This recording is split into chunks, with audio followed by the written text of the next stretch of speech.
Parents ಕೂಡ ಈ ಒಂದು ಅರ್ಥಪೂರ್ಣ ಸಭೆಯಲ್ಲಿ ನಿಮ್ಮ ಬಿಚ್ಚು ಮನಸ್ಸಿನ ಅಭಿಪ್ರಾಯಗಳನ್ನು ತಿಳಿಸಬಹುದು. ಸೊ ಅದಕ್ಕೂ ಅವಕಾಶ ಇರುತ್ತೆ. ಯಾರಿಗೆ ಅವಕಾಶ ಸಿಕ್ಕಿರುತ್ತೆ ಒಂದು 2-3 ನಿಮಿಷ ಮಾತ್ರ ಬಳಸ್ಕೊಂಡು ಅದರಲ್ಲೇ ವಿಷಯಕ್ಕೆ ಸಂಬಂಧಿತವಾಗಿ ಮಾತ್ರ ಮಾತಾಡಿದರೆ ಸಭೆ ತುಂಬ ಸಿದ್ದಪ್ಪ ಅವರಿಗೆ ನಾನು ವೇದಿಕೆಯನ್ನು ಬಿಟ್ಟುಕೊಡ್ತಿದ್ದೇನೆ.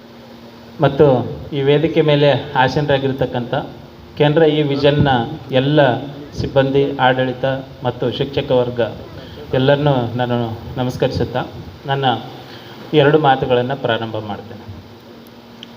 ಆತ್ಮೀಯರೇ, ಇಲ್ಲೆಲ್ಲ ಭಾಳಷ್ಟು ಜನ ಪೋಷಕರಿದ್ದೀರಾ ಮತ್ತು ಸಾಕಷ್ಟು ಜನ ವಿದ್ಯಾರ್ಥಿಗಳು ಈ ಒಂದು ಏನಂತೀವಿ ಮರಳುಗಾಡಿನ ಓಯಾಸಿಸ್ ಅಂತ ನಾನು ಇದನ್ನು ಕರೆಯಬಲ್ಲೆ.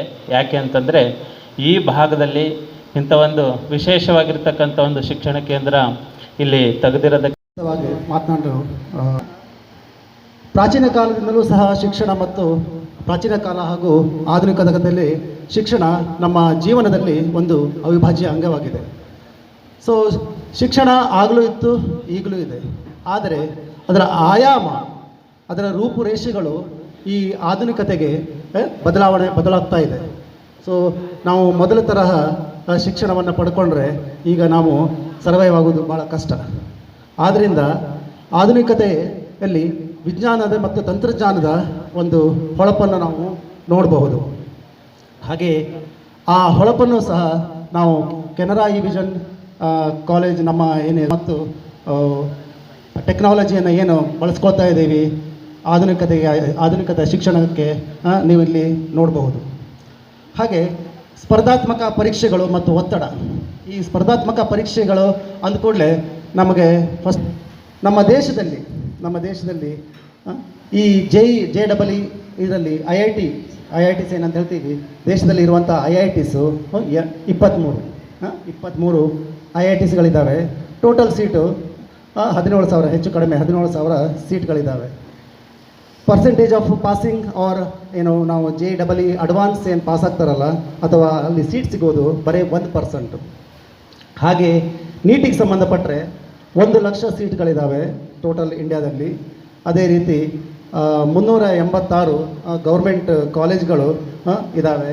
ಅದರಲ್ಲಿ 55,880 ಸೀಟ್ಸ್ಗಳು ಇದ್ದಾವೆ. ಸೊ ಕರ್ನಾಟಕಕ್ಕೆ ಸಂಬಂಧಪಟ್ಟಂತೆ 23 ಗೌರ್ಮೆಂಟ್ ಕಾಲೇಜ್ಗಳಿದ್ದಾವೆ, 3,325 ಸೀಟ್ಗಳಿದ್ದಾವೆ.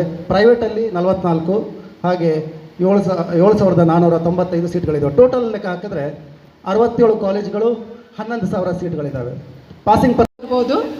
ಒಂದೊಂದು ಸಲ ಭಾಳ ವೀಕ್ ಇರೋವಂಥ ಕಾಂಪಿಟೇಟರ್ಸ್ ಬರ್ಬೋದು, ಅಥವಾ ನಿಮ್ಮ ಮಗ ಮಾತ್ರ ಸಮರ್ಥನಾಗಿರ್ಬೋದು, ಅದರೊಳಗಡೆ ಉಳಿದೆಲ್ಲ ವಿದ್ಯಾರ್ಥಿಗಳು ವೀಕ್ ಇರ್ಬೋದು. ಅಂದರೆ ಪ್ರತಿ ಬಾರಿ ಪರ್ಸಂಟೈಲ್ ಮೂಲಕ ಅಲ್ಲಿ ಸೆಲೆಕ್ಷನ್ ನಡೀತದೆ. ಸೊ ಉತ್ತಮ ಪರ್ಸಂಟೈಲನ್ನು ಹೊಂದಿದರೆ ಮಾತ್ರ ಅವರಿಗೆ ಒಳ್ಳೆಯ ಕಾಲೇಜಲ್ಲಿ ಅಡ್ಮಿಷನ್ ಸಿಗ್ತದೆ. ಸೊ ಆ ಪರ್ಸಂಟೈಲಲ್ಲಿ ಏನಾದರೂ ಸ್ವಲ್ಪ ಹೆಚ್ಚು ಕಡಿಮೆ ಆಯಿತು ಅಂದರೆ ಒಳ್ಳೆಯ ಕಾಲೇಜು ಸಿಗೋದಿಲ್ಲ. ಆದರೆ ಈ ವಿದ್ಯಾರ್ಥಿಗಳನ್ನು ನಾವು ಏನೇ ಬರಲಿ, ಸೊ ಅದು ರಿಸಲ್ಟು ಪಾಸಿಟಿವ್ ಆಗಿ